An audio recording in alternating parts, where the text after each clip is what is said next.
Good evening.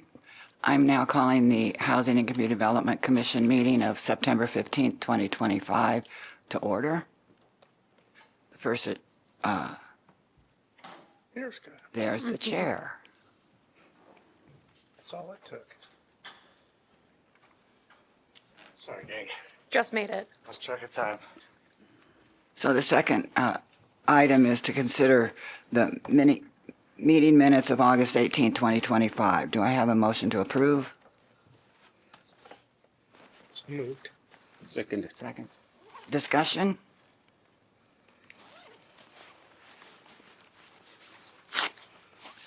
Any comments on the minutes? Nope. All those in favor of adopting the minutes of August 18th, 2025, say aye. Aye. Aye. Those opposed? Take it. All right. Sorry about that, everyone. Thank you. Is there anyone from the public who would like to comment on items not on the agenda? The answer is no, as there is no public. Next agenda item is the CDBG funding request from Iowa City Housing Authority for, this funding term for CDBG. We only had the one application. Staff did send us the recommendations. Do you have anything to add as far as the recommendation goes? I will just say in a normal year, you'd be comparing different proposals and trying to decide how to divide up that CDBG funding. This year is a little bit unusual since you have one request before you. You're essentially deciding to fund this request or not fund this request. Because we received one proposal, it doesn't necessarily mean you're obligated to fund it if for some reason you didn't want to. We would roll those funds into the next competitive funding round. Obviously, it helps us spend our money quicker if we can fund the proposal. Staff recommended, we were in favor of it, but it's ultimately up to you. So that's the only context I have to offer. Does anybody have any discussion or thoughts on ICHA's proposal and or the staff recommendation? I'm going to vote to approve this. I thought it was a good application. I'm glad that they are, some of their, what they call it, their disposition money is being contributed to the project. I thought the pro forma looked good. They do have some cash flow at the end. I think the pro forma might have been a little lean in some respects. I think finding a property that doesn't need any rehab for the price point that they're looking for could be difficult, but I have confidence that they'll be able to do it. So, And I saw the pro forma and thought that it was almost, my concern was that there was more money left on the table. They're paying 9%. They have 9% management fees. I'm not sure who they have manage it. I assume they manage the properties in-house. But anyway, that's here. I also am going to recommend the legitimate need is real for larger properties, for larger families that do not fit. I mean, it is only within the last year that the city of Iowa City changed the housing code to allow for multifamily properties that were over, I think, 3 bedrooms or 4 bedrooms for multifamily residential. So, I mean, there's not even old stock out there. There's not a lot of 4 or 5 bedroom apartments built in the 80s out there, and there's obviously not a lot of houses out there that are affordable either. So I'm going to make that recommendation as well. I had a couple concerns about it. I always hate approving money not knowing what the actual amount is going to be. You know, as I said, this is what their best guess is. I mean, I went on the MLS, and there's a lot of properties out there that are 4 or 5 bedrooms that are cheaper than what this is going to cost. But as you pointed out, there's also going to be some probably upgrade, remodel, that kind of stuff to make them livable for larger families. But so it is tough to be like, well, let's give them this money. Then they have the 150,000. I think they're 100,000. They're donating 115. 115. You know, well, what if they find that property that's cheaper, or is it? I also was like, why not split it up, buy 2 properties, 50% down payments down on properties, because me looking at the pro forma, it felt like there was a lot of, like I said, there was a lot of equity there that they could be using to, but that's not, I know, it's not the proposal that was presented, but I would hope in the future, maybe, I was kind of hoping Rachel would be here, but maybe in the future, that's something that they can look at is, and I don't, obviously I don't know what all the rules are about housing authorities buying property, but it seemed like there was some maybe possibility to actually make this a bigger project or the ability to serve more than just one family if we were to find a deal and split it up. But You can't get the money if you don't apply. also true, yes. So I am also making the recommendation to approve it, so. The other thing about these funds is if you're a seller and you have your house on the market and somebody comes and says, I want to buy this house, but I'm not going to know when I'm going to get the money. I'm not going to get it until when? Next year? Yeah. Then you just say, oh, okay, I'll just keep paying property taxes Right. and insurance and everything and send it. So, I can sell it to the city. I mean, that's why they don't know. Yeah. They don't have a problem. True, yeah, no. I'm sorry. But no, other thoughts?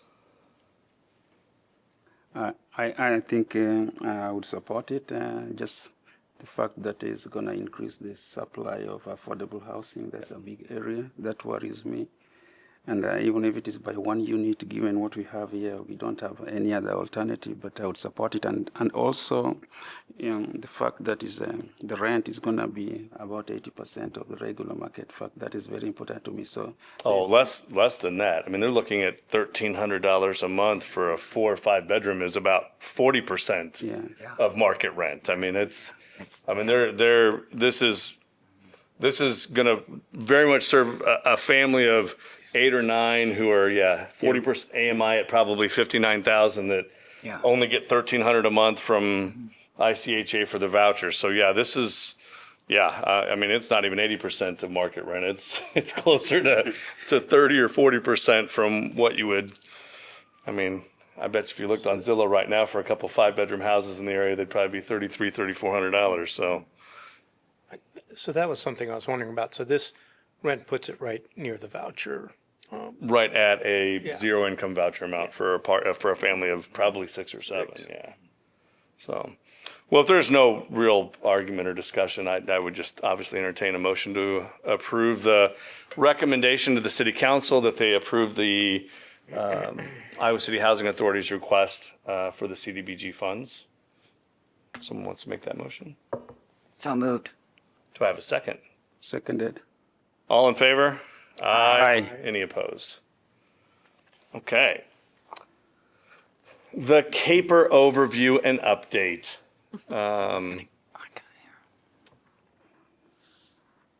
Where you want to run away with it? Yes, everyone's favorite report of the year. This is a annual report that we do for the Department of Housing and Urban Development.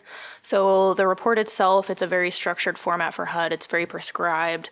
It has a lot of odd things in it that you might feel don't flow very well together. So we usually try to do some slides to give you a little bit more of an overview that might make more sense. To give you an overview of what Neighborhood Services does and kind of what the structure looks like, Neighborhood and Development Services is our division. It's led by Tracy Heitschuh. I wanted to show kind of where community development is located within this. It's set into 3 branches. So Development Services, that has building inspections and urban planning. Neighborhood Services is where our community development staff is located. That's the group that's administering these federal CDBG and home funds. We also have housing inspections and the Iowa City Housing Authority in our group. And then the third branch there is the MPO. They do the city's transportation planning. So that's a little bit of context of where our group is that's administering these funds for the city. Our community development team is very small but mighty. Like all of our other city groups, we operate with a lean staff. We have 2 housing rehab specialists, a grant specialist who's actually a temporary position. That position was hired through some of our home ARP funding, kind of the one-time COVID funds. And then the last position there would be our program assistant. Our community development team, what do? We administer all the different grants for the city. Our grants come from like I said, the Department of Housing and Urban Development. This plan is specifically looking at our community development block grant and our home funds. So the city does a lot of different grants, different programs. So kind of as we're going through this report, think that we're focusing in on those two funding sources. So it may not cover everything the city does, but we're looking at these two grants specifically. Our group also operates programs and projects administered directly by the city. So we operate a down payment assistance program, a housing rehab program. I'll talk a little bit more about that on a later slide. We facilitate competitive funding rounds that are usually a little bit more competitive than our CDBG round this year. We work with subrecipients to undertake projects. This is a big part of what we do. So it's more than just we get the federal funds, you make the award to the agency, and we cut the check. It's more complicated than that. Staff spends a lot of time doing technical assistance with our subrecipients and kind of helping them through those very complicated federal regulations. So we don't want to leave anyone high and dry. We want to make sure everyone's kind of set up for success. So that's a part of what we do is working with subrecipients to make sure that they have what they need to undertake those projects and that everything's proceeding according to plan. We undertake planning initiatives related to community development. For those of you that have been on the commission for the last year, maybe seen the chatter, we just did our big 5-year plan, City Steps. So City Steps is kind of what guides us through for the next 5 years.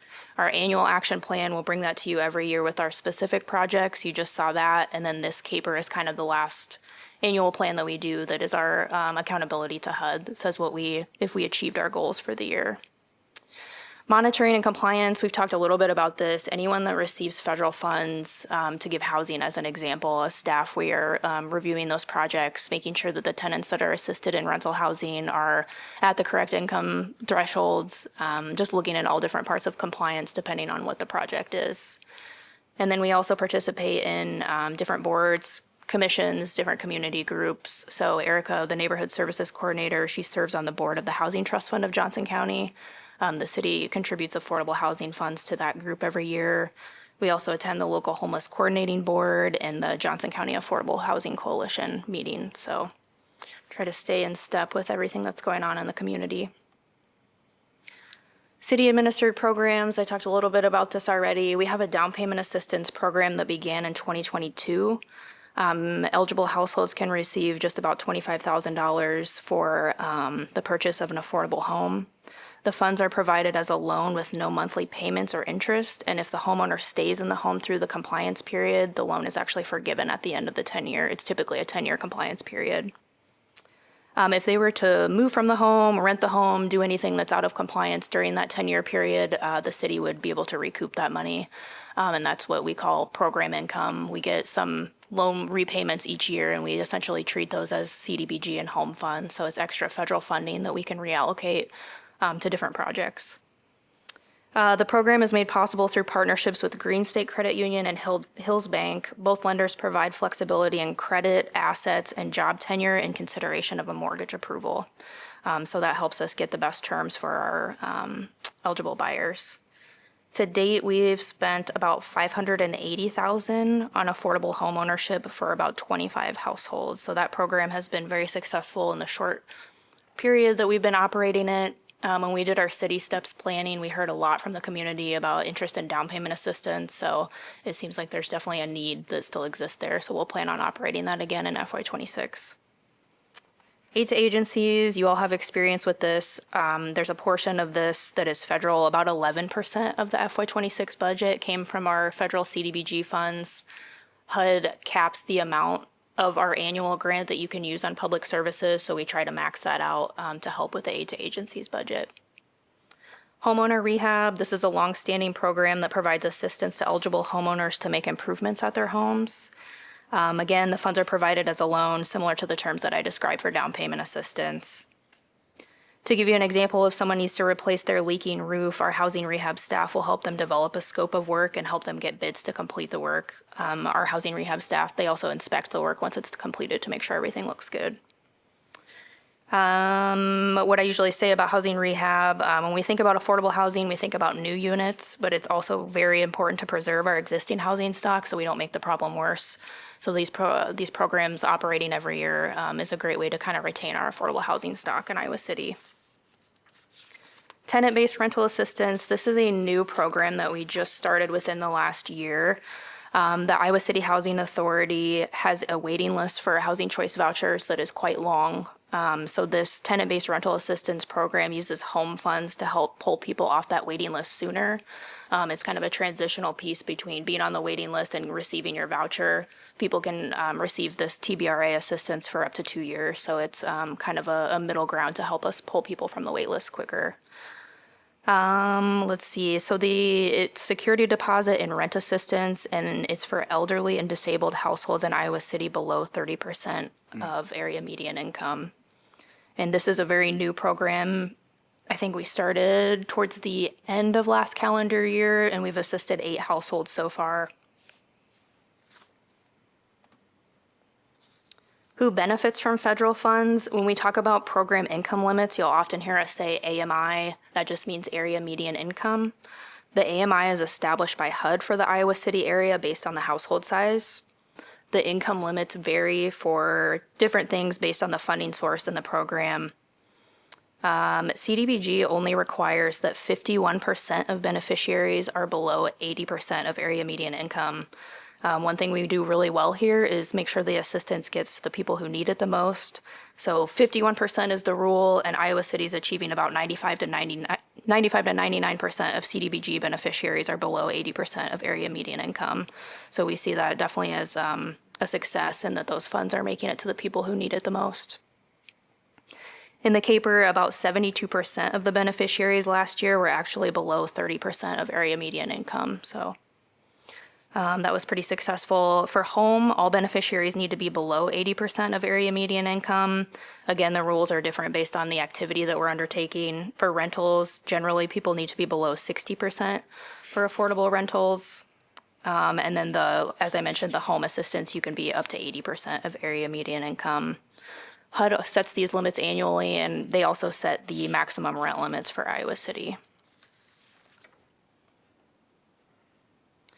Our CAPER stands for the Consolidated Annual Performance and Evaluation Report. I mentioned this is specific to the Community Development Block Grant and Home Investment Partnership Program funds. It's an assessment of our progress that we've made towards achieving goals outlined in our other plans. This is due to HUD within 90 days of the end of our fiscal year, so it'll be due at the end of September. This is really the piece of accountability. We set our goals with the annual action plan, and then we need to circle back with the CAPER to make sure that we're following through on what we said we would, or acknowledging any challenges. The impact of our federal funding, the way that the CAPER works is it records any activities that were completed within the FY25 year. So these are all outcomes of projects that were completed. So it could be projects that started in a different fiscal year, maybe origin year FY24, and they were completed in FY25. And then it also, in this list, it doesn't show activities that are currently underway. So you won't see any TBRA beneficiaries in this report yet because the activity is still underway. We just got started with it. So it doesn't mean that we didn't assist anybody. It just means that the activity is not complete yet, if that makes sense. During this fiscal year, we assisted 13 households with down payment assistance, 13 homeowner units and 2 rental units were rehabilitated. We had a partnership program with the city's engineering and parks department, and we were able to do curb ramps at 10 different intersections on the southeast side of Iowa City. What were the 2 rental units that were rehabbed? I believe that was a housing fellowship project, FY24, perhaps. They had 2 units.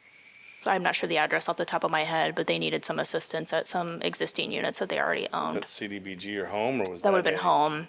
home funds? Okay. Yeah, I'll touch on that a little bit, but the Housing Fellowship is a community housing development organization, and we have to set aside 15% of our... CHDO. Yes, Yes, got it. exactly. That's what I remember that. Yeah. There's a certain amount of funds that have to be set aside each year for a specific organization to undertake housing activities, and I believe that was one of those projects. Over 3,000 individuals were assisted with our public service funds. So again, that sounds like a lot, but keep in mind that is only the very small slice of federal funds we're looking at. So the Aid to Agencies program has a very large impact, larger than even that number there. Shelter beds for survivors of domestic violence doubled from 35 beds to 70 beds through a public facility improvement. That was a project that used CDBG funds, and then we also layered that with Home ARP funds to help make that project happen. And then just under 2,000 people assisted through public facility improvements. You probably saw in the packet there was a flyer about some of our projects that were completed in the last 5 years through City Steps. I really can't overstate the importance of the partnerships to achieve these outcomes. Not all communities have the relationships with nonprofits like the city does here, but having those relationships and having nonprofits in the community that can undertake these projects really it increases these outcomes and allows us to do a lot more than the city would be able to do on our own. So those are really important pieces to this funding. Other FY25 highlights beyond kind of the outcomes, this would be, looking back at our spreadsheet, this was the highest spending level we've had in at least the last 10 years. When I was scrolling back, it looked like maybe the post-flood of 2008 was the last time we've been spending at this level. So things are definitely quite busy. The funds are successfully reaching those that need assistance. As I mentioned, about 72% of all the beneficiaries are below 30% of area median income. The city met its timeliness test in May. So the way that the CDBG funding works with HUD, they give us our grant agreements in the fall, and then by May, we need to reach a certain spending ratio, which sounds easier than it is. It's a little bit of an art form. Since we get that program income from different loan repayments or maybe things that we don't expect, we have to spend that first before we can spend any of our entitlement grant funds. So we just received our grant agreements for FY26 last week. So if you think about the time from fall to May, it may sound like a long time, but it goes pretty quick. So we're always very proud to meet that spending deadline. And that also, I think, underscores the importance of the work you do here is making sure that we're funding projects that can proceed on time. When things get delayed, it makes it a lot harder for the city to meet that spending deadline. If we don't meet that, HUD can reduce our next grant allocation, the difference of what we're over. It looks like we don't need the money in their eyes, which is obviously not the case. So it's really important for us to make sure that we're funding projects that are proceeding on time. Approval of our consolidated plan, that's again our 5-year City Steps plan. That took a lot of extra planning initiative, so we're very happy that that made it through. We also used Neighborly software for our down payment assistance program now. We received applications for this most recent CDBG round through the software. That all seemed to go well. Our home ARP funds, this was a one-time grant from HUD through following the pandemic, specifically for people experiencing homelessness. It was about $1.8 million, and those funds were they had a completely different set of rules. It was just a completely different thing that we needed to learn. So all of those funds are now committed, and we're very, very happy about that. Those are the funds I mentioned that assisted the shelter, DVIP shelter as well. So, and then starting the new tenant-based rental assistance through the partnership with ICHA to assist more people on the waiting list, since that's always a tough one. Some of the challenges, many new changes in regulations and very limited guidance coming with those. So to give you an example, we got a new home rule this last year, and it was this year, 2025. The last time we received a new home rule was 2013. There's a great deal of guidance at that time, and we've essentially not heard very much from HUD this time. So that leaves staff and cities, other PJs to kind of work together and try to figure out what the requirements are. We also go through different phases of, having a new administration. Rules tend to change with each administration. So as staff, we try to keep up on that. We do our best to keep our finger on the pulse and make sure we're following the current guidance. There's also new regulations. One of them is called HOTMA, which changes how we do income verifications. And that is a 2016 rule that has been deferred over and over again. So as staff, we're kind of trying to determine when is it time to fully implement these new changes. So, and then the other end of the spectrum with changing regulations, there are things like our lead rules that haven't changed since the 90s. So it's a spectrum of things that we try to keep a finger on the pulse. We also have complicated regulations that can limit the number of bidders and increase project costs. So for a project like we mentioned, the rental rehab for the Housing Fellowship, a public facility project would probably be a better example. If you have a public facility project that is more than $2,000, it triggers what's called the Davis-Bacon requirements, which is basically anyone who works on a construction project, you're having to report the hourly wage and payroll for any employee that's working on that. The idea of it is to make sure that people are being paid a fair wage, which is a noble idea, and it does have that outcome, but it does create a lot of extra paperwork for contractors, so that adds to the cost of the bids, and it occasionally makes people just not want to bid on it altogether because of the extra paperwork. So that's a tough one. Good intentions, unintended outcomes, I would say, with that. New funding sources with their own unique requirements. I think I've touched on several of those, and then just general decreases in our annual funding. It's always tough to do more with less, especially when inflation and, all these different contributing factors to increase project costs. So we do the best we can with what we have. The conclusion of City Steps 2025, this was our last 5-year plan. It was approved in January of 2020, and things immediately changed from COVID-19. So if you looked in the CAPER, there was a summary of what our goals were and did we achieve all of those. Didn't really nail the rental construction goal. I think we assisted 2 newly constructed units in the 5-year period. Obviously, the construction industry and everything was thrown way out of whack. Unanticipated funds and responsiveness to the COVID pandemic kind of shifted things. Things that are not reflected in this CAPER report would be like our CDBG CV funds, all of those one-time funds that really took a focus there for several years. And then this is the flyer that I referenced earlier, just showing the highlights of the partnerships that we have. We wouldn't be able to do a lot of the things that we do without these important partnerships. So hopefully you had a chance to kind of look at some of the projects that HCDC has recommended funding for. It's kind of fun to see those come to fruition. Looking ahead to City Steps 2030, one of our big goals, you guys have heard probably plenty about City Steps 2030 at this point, but one of our goals is strategic use of federal and non-federal resources. As I mentioned, the city contributes to the Housing Trust Fund of Johnson County. So thinking about ways we can use both of these pots of funds in the best way possible. As I mentioned, construction projects are really difficult with federal funds. So with this new 5-year plan, we've directed any new construction projects to the Housing Trust Fund of Johnson County. It's just a lot more nimble to use local resources for construction. So trying to make the best use of each pot of funding. Reserving fund annually for ongoing programs such as down payment assistance. We used to apply each year through the competitive round for down payment assistance. That program's gone well enough that through this City Steps plan, there's just an annual set aside of funds should that program continue to go well. We've also simplified the competitive funding rounds, and we're working directly with, these are the community housing development organizations that I referenced earlier, where we need to set aside a certain percentage of our grant funds. So our only certified CHOTO right now is the Housing Fellowship, so we'll work directly with them to make sure that we can maximize the use of those set-aside funds. Again, some communities do not have CHOTOs at all, and those funds are left on the table, so we're really grateful here to have agencies that we can work with to make sure that we're getting those funds spent. Go out and steal those communities' funds. Say that again? Can we go out and steal those communities' funds? Yeah, if only. If Coralville or North Liberty's not using it, we'll just They're not an secretly entitlement sneak it under the community. table. They don't get the money. They don't get- Get the money. Next steps for the CAPER, there's a public comment period starting September 4th, and it runs through the 21st. We haven't received any comments to date. We typically bring the CAPER to HCDC for any comments. If you have anything you want to highlight, anything you want to comment on, we're definitely receptive to that.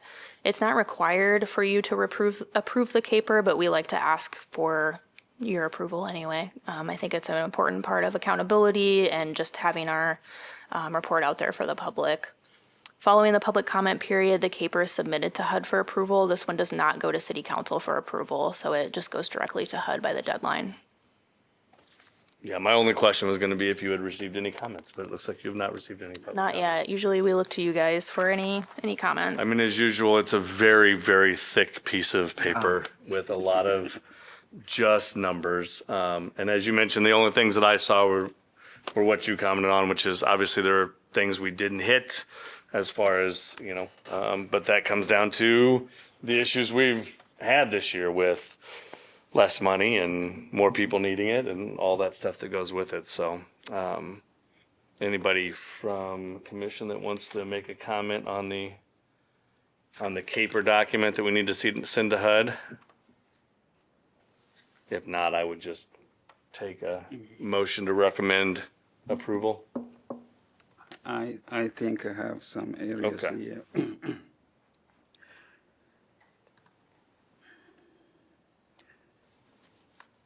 This is on the, I think it's on page 11, and there's a table that talks about contractors. And I read in one of the documents that there's a federal requirement that the contractors are. Do you know what Local. table it is, Amos? Does it, is it CR dash? Yeah, the first table, I think. Okay, because page 11 is, Contracts, yeah. So, maybe, okay. yeah. The first table I have is CR2, which is the ethnic composition of families. Is it the minority business and women enterprises table? Okay, yeah, I do know what you're It's talking a general about. question about that area. Minority Yeah. business. Okay. Yeah, so 16. so Got it. this is only 1 year I'm seeing. I don't know if the previous years the scenario looked very different, and if there is any requirement of that nature, or this is just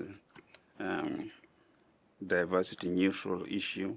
But I'm much more worried about the localness of the contracts, whether they are locally based. The awards are based on local contractors. That's my worry, because that affects incomes, the multiplier effects, and employment of people and subcontractors locally, because those who come from outside sometimes come with their people. So that's an issue that worried me a little bit. If there is a monitoring of that in effect, or anything to make sure that we use that, we trigger that incentive, that probably, because there are those who will probably not be interested in applying when they're always seeing other, maybe more sophisticated contractors coming and getting these things, and they're worried that probably they have a few years of experience, so but they're never given the opportunity. So you wonder how we can develop them, and through apprenticeships and other things and training, and so. But how much of that is also affected by the fact that a lot of the smaller groups and small just simply don't have the resources to jump through the federal hoops? I would say it really depends on the And- It depends on the program that you're looking at. So to give you an example, like the data in this table is mostly from our housing rehab program. Some of the requirements that I mentioned earlier that are challenging, like payroll, all the things that add cost and complicated things to the projects, some of those do not apply to our housing rehab program. So in that case, we're working with local contractors on quite a few of those projects. So in those instances, you know, we're maybe not, it's not a requirement in the CAPERS to track who's a local contractor, but I could say anecdotally, we definitely see local contractors come through those programs. I would say less so if, like, thinking of Shelter House did a very large multi-million-dollar public facility project, you're going to see less small local contractors bid on that directly, but they may still use subcontractors for those projects that are local. I always tell people, if you are a contractor, you know of a contractor that wants to bid on our housing rehab projects, please feel free to send them our way, and we're willing to share that information. It's up to the homeowner typically to select the contractor in that instance, but I was a little confused about the table on page 4 and 5. If you could just explain the columns. this table, Let me see. It's effectively administer and plan for the CDBG home. It's on page 4.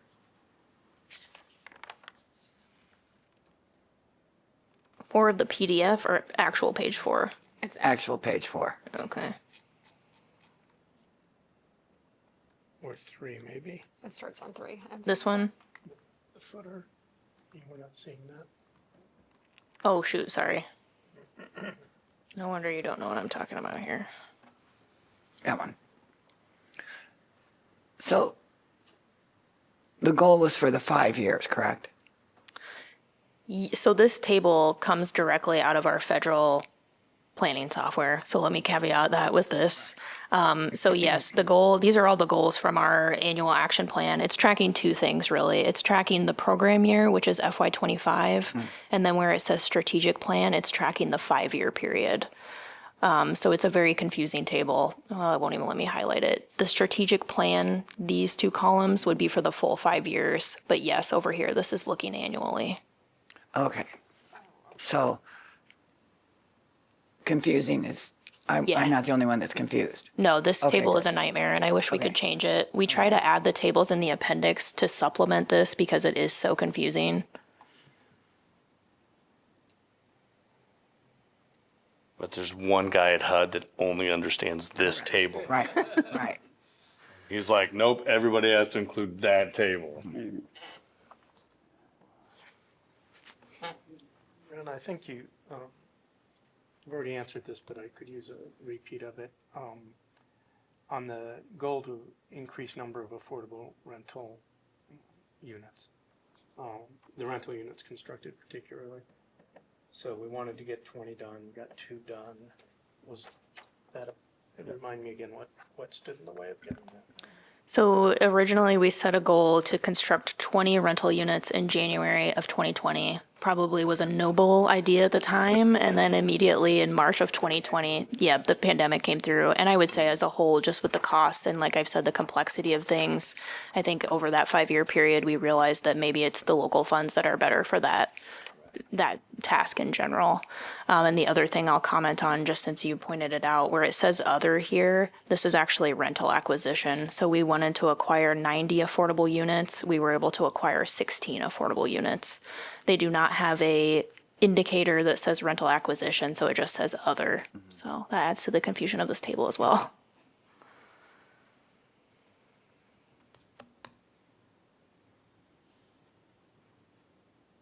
So it's interesting. So with the home and CDBG funds, there's a required match for both, correct? Home is the required match, yep.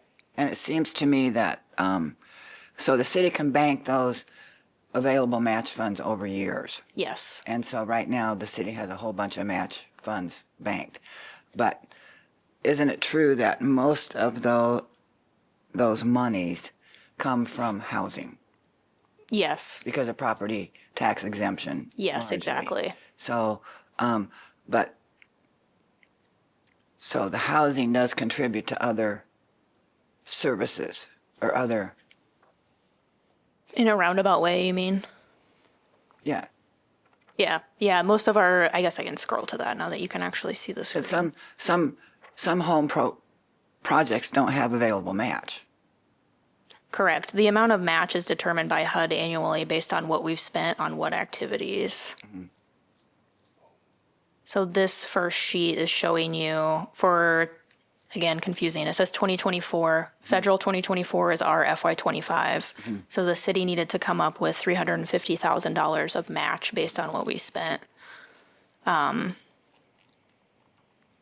So as Marianne mentioned, most of the match comes from foregone property taxes. So for a project completed 416 Elm Ridge, we're calculating the net present value of taxes foregone, and we get to carry that forward each year.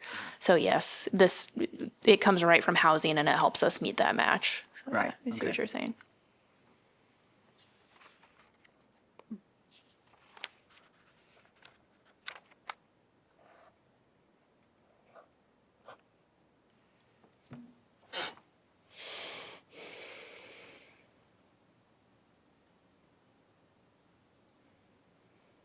So on page 13 of the report, the paper one, I don't know, the PDF, we have a table, 1 year goal and the actual performance or work done. And I see, and the number of special needs households to be provided affordable housing. The goal was to do 80, maybe almost same question, and we did 0. So I don't know if the answer we got is also. Yeah, that's a great satisfied. question. We've sort of talked about it, but I think it's good to call that out. So the 80 units that will assist households with special needs, that would be served through our tenant-based rental assistance program. So by the end of that program, we'll have served 80 households ideally once that activity is completed. So it says 0 because that project is still underway. So in the year that that program is completed, you'll see a spike in the CAPER. So this is an IDs table, so they don't know much about what you are doing about the progress of the project yet. So they just give us 0. Yeah, we Once again, try this is to- just for HUD to know what's been done, not what's planned for the future. I mean, this really isn't a report for us as much as it's just a report for HUD to say, yes, the money we've got, it's already gone to support these things. These are all the things we've completed. It's not really, it doesn't give them a roadmap of of what else we still have. This is simply just every year we have to tell them what we've done with the monies from the previous year. Yeah. We do try to, I know it doesn't cancel out the confusion of the report, but in the appendix, we try to make these tables, city tables A, B, C, et cetera, that kind of, just to give some credit to the partial projects. Our tenant-based rental assistance program is in here. $300,000 are allocated to that. We've spent about $10,000 so far.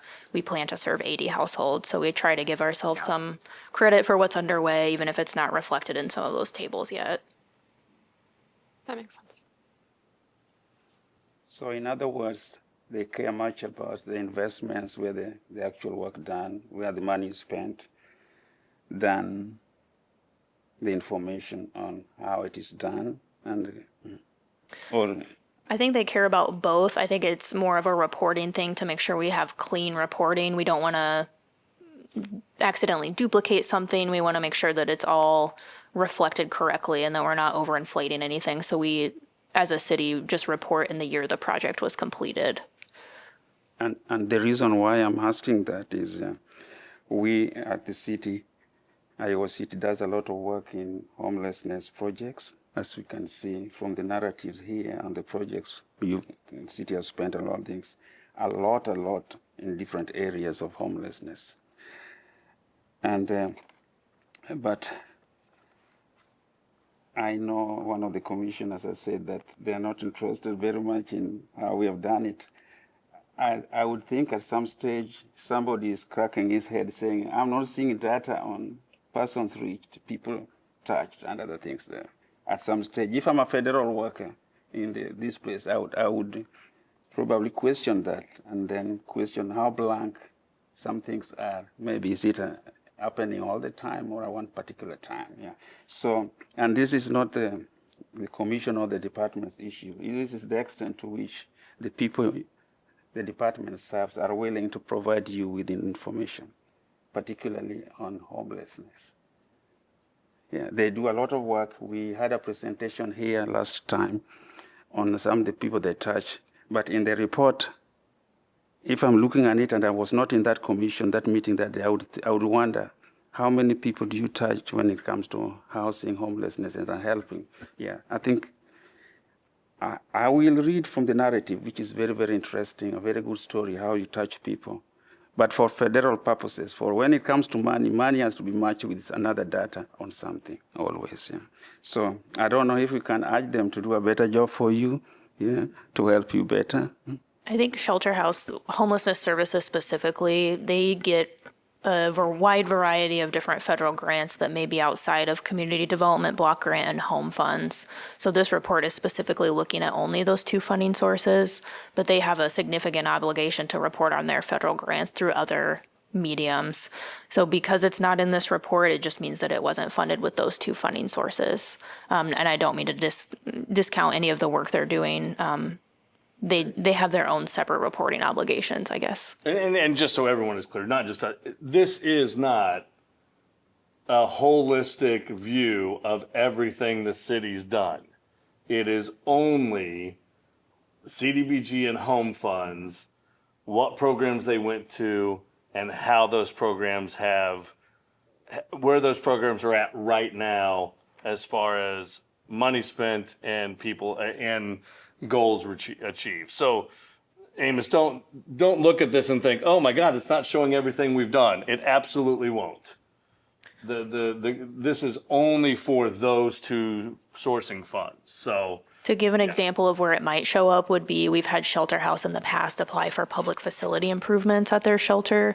I think that's actually one of the cover photos. Yeah. So they received CDBG funds to do some facility improvements. And in that case, we'd be looking at okay, you did these improvements at your shelter, show us the individuals that benefited from these funds specifically. So we're not looking at maybe everything they're doing everywhere. We're just saying at this specific public facility where you received this specific funding source, who did you assist with that funding? All of the things you're saying are important, and I definitely understand your question there. Yeah, and it becomes very important, maybe an important section that I think the department struggles with. This section 3, that's on page 33. A very difficult area that I don't know how we are going to resolve this. And I don't think they will be making us a table when they don't expect much from it. And you can see this table is very difficult to fill in. It's based on qualitative efforts, number of activities by program. And I believe you do much more than, like Commissioner said, than what is being reported here. And, Yeah, so and I was wondering, it's not that this is a problem. I was wondering, could the funds they give us also help with the things to do with the data and information, your department and other things? Let me back up a little bit and say Section 3, the things that are reflected in this table, Section 3 is a requirement that's race and gender neutral. If you have a project that's over $200,000 of federal funds, they're essentially asking you to report on any contractors, workers, anybody at your job site, you're reporting on their income. So anybody in this table, this would be 2 or 3 projects that triggered that specific regulation. So we would only be tracking this information if they triggered those requirements, because it is such a substantial reporting, I don't want to say burden, but it is a lot of paperwork. So there are many other projects going on that are not reflected in this table. To get to your other question of our reporting, this caper that we're kind of showing you is the minimum federal reporting format. We have our own tracking internal systems to how we like to view the data and use the data to make our own decisions. I don't know if that answers your question. This is a very federally prescribed reporting system. Yeah, it's kind of concerning to me a little bit, but I get the difficulty. I understand the difficulty. What's the concern? I don't understand what the concerning part is, I guess. I believe Concerned that the government's going to look at this and be like, oh, they're doing horribly? no, not really. But Because that's all this is going to. yeah, it's going to them. But there's somebody out there who is interested. To what extent is Iowa City satisfying some of the goals of this project? I guess my argument, those people are not going to look at this report. Oh. Because this report's not for those people. Then how do they get? They get other reports. Another report. Other we put out- reports. we put out stuff all year long as far as the stuff with pretty pictures and updates on what we're doing, and we have the community input, and we have that throughout the year. The city is constantly putting out information on projects that we've got completed. Yeah, I mean, that's just, I just don't, as far as this report goes, this is what HUD has asked. These numbers are good and right, and yeah. Is it fair to say that this report is not going to capture a larger scope than what it is at this moment? Absolutely. So it will not be expanded significantly. Like if there's Once again, the public comment section on this has been open for weeks and not one public person has commented. You know why? Because outside of the 5 of us and Brianna and Erica, there's probably only 3 other people that have looked at it. Or even know that it exists. So, yeah. Outside of the caper, if there's information that you're interested in or Right. data points that you think would be interesting to know more about, we're certainly happy to think about those. We do an annual neighborhood and development services report that is much prettier, as Kyle said, much more user-friendly. It's meant for the public and to present some of the work we're doing in a way that is not as painful as this, so. You know, what happens after it's submitted? We wait, and sometimes we hear feedback and sometimes we don't. Typically, like, we used to have a HUD rep assigned to the city. The HUD rep would review our report. If they had any points of clarification, questions, anything like that, they would work with us to answer those questions, and then it's just kind of out into the ether and we move on. Yeah, I mean, if we had any kind of concern, we would be well aware of it before submitting it to HUD. So, as the commission, we may not can we use it for our internal decision making or questions as a thing, or not? It's not a very good report to help me as a commissioner talk about something. It depends on what you want to know. Yeah, In some sense, yes, it's a good representation of what the city has achieved in FY25 with CDBG and home funds. It's also a very narrow view of what we've done. As Kyle said, Marianne said, we've done many things outside of this, so I don't want you to think that this is the only affordable housing activities going on in the city. Or as I mentioned, aid to agencies, things like that just aren't going to be reflected in here because this is our accountability to HUD. They don't necessarily need to know. They aren't asking what we've done with our local general fund. For example, none of the legacy aid to agency stuff would be in here, for example, because none of Only that is the- CDBG funds except for a portion of it. Yeah, right? there would be 2 projects in here. It only None of the covered extra 2 projects. 200,000. Correct, yes. Yeah.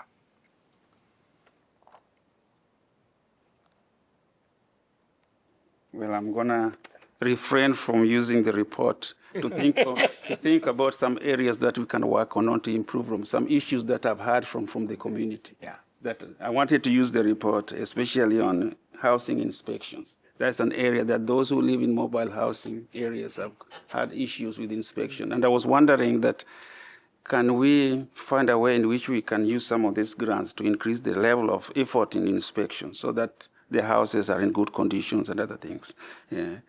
I think That's why I know it is geared toward that, but I also use it to check on what I've heard from the community. Yeah. Mm-hmm. I think that's also one of the things I'm here for. Well, the key there would be finding organizations or programs who want to, I guess, submit grant requests for those things. I mean, is there somebody in town that does those kind of things, right? I mean, when you bring something like that up, Amos, it's a prime example of, I don't know that I've ever seen an organization come to us in the time I've been on CD to even ask for a grant request like that. But we do occasionally have new agencies that have come forward that I know I've been surprised with, who presented things I had not thought of before. But I mean, yeah, at that point, it's a matter of when these grant funding rounds come around is us making, I guess, getting out, I don't know. I mean, I don't even know how you get that information out, which is, please, somebody ask for money. We're willing to give money for this cause. Yeah, I was also going to say there's $1.1 million available right now through the Housing Trust Fund of Johnson County. Applications are due October 3rd. If there's anyone that is interested in housing activities, there's certainly other funds out there as well. Sort of dovetailing with what you were saying, if there's topics that you're interested in, there are certain points in the year with this commission where we don't always have funding cycles and these kind of things going on. So if there's areas that you're interested in, like housing inspections, we've had our city staff come in and kind of talk about housing inspections, or we've had the Housing Trust Fund come in. We can do different educational components or have those kind of presentations as well. It's not always so heavy with funding decisions. I'm always happy to talk about city housing inspection services. Do you have opinions, Kyle? No, I mean, I'm just always happy to have those discussions. So, well, for now, let's, if anybody doesn't have anything more as far as, is this report ready to be sent on to HUD? I would still be looking for a motion to approve, or to make that recommendation for housing, or for staff to send that to HUD. So moved. Looks like second? quite a large report Yes. to have to put together. Do I have a second? Second. All in favor? Aye. Aye. Any opposed? Next is staff and commission updates. Updates for me. I know staff sent out, if you have not signed up for one of the required trainings, please do so. September 29th, I believe, is the one that's currently open for registration. Brianna sent out an email. Monday the 29th, 6 to 7:30, they're doing dinner. It's over at Terry Trueblood. And then I believe September 20th is when, if you can't make it to this one, September 20th, they'll send out a thing for an October 22nd. I believe that's a Wednesday, October 22nd. I had my agenda and I had a bunch of notes written down, and then as I rushed out of work, I forgot it. I think that was it. Was there something else? The October meeting. Oh, October meeting, yes.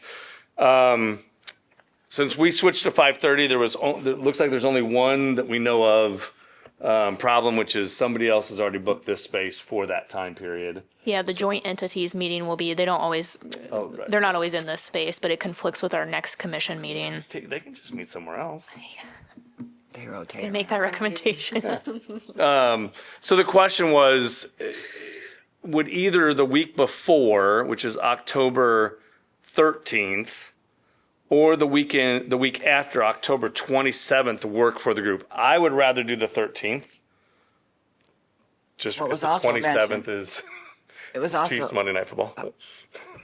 it was also mentioned that because there's not a lot coming up, We could we just, could yes, just say, if there's not a, no October meeting. I do not have any funding decisions or plans, and nothing time sensitive for October. We will be picking things up again November, December. You'll be back to CDBG funding already. I know that feels strange because we just did this. And non-legacy will be starting up again. So there's a brief pause and then we'll be back to it. my only question was, do we think that city council is going to appoint replacements?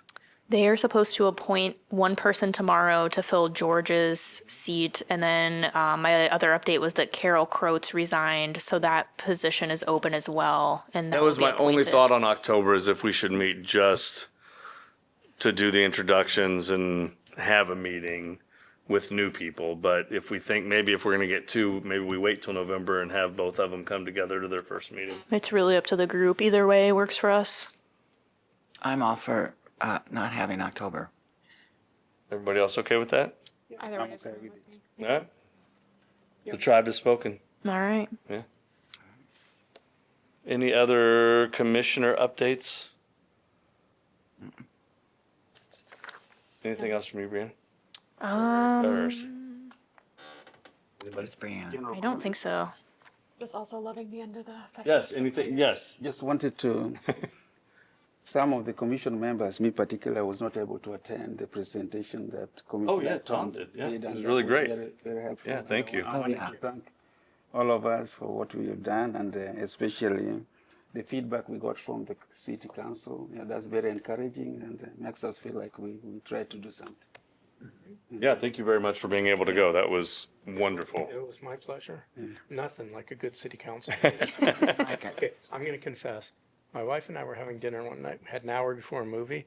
It happened to be a council meeting night. So I said, hey, let's go over to the council meeting for an hour.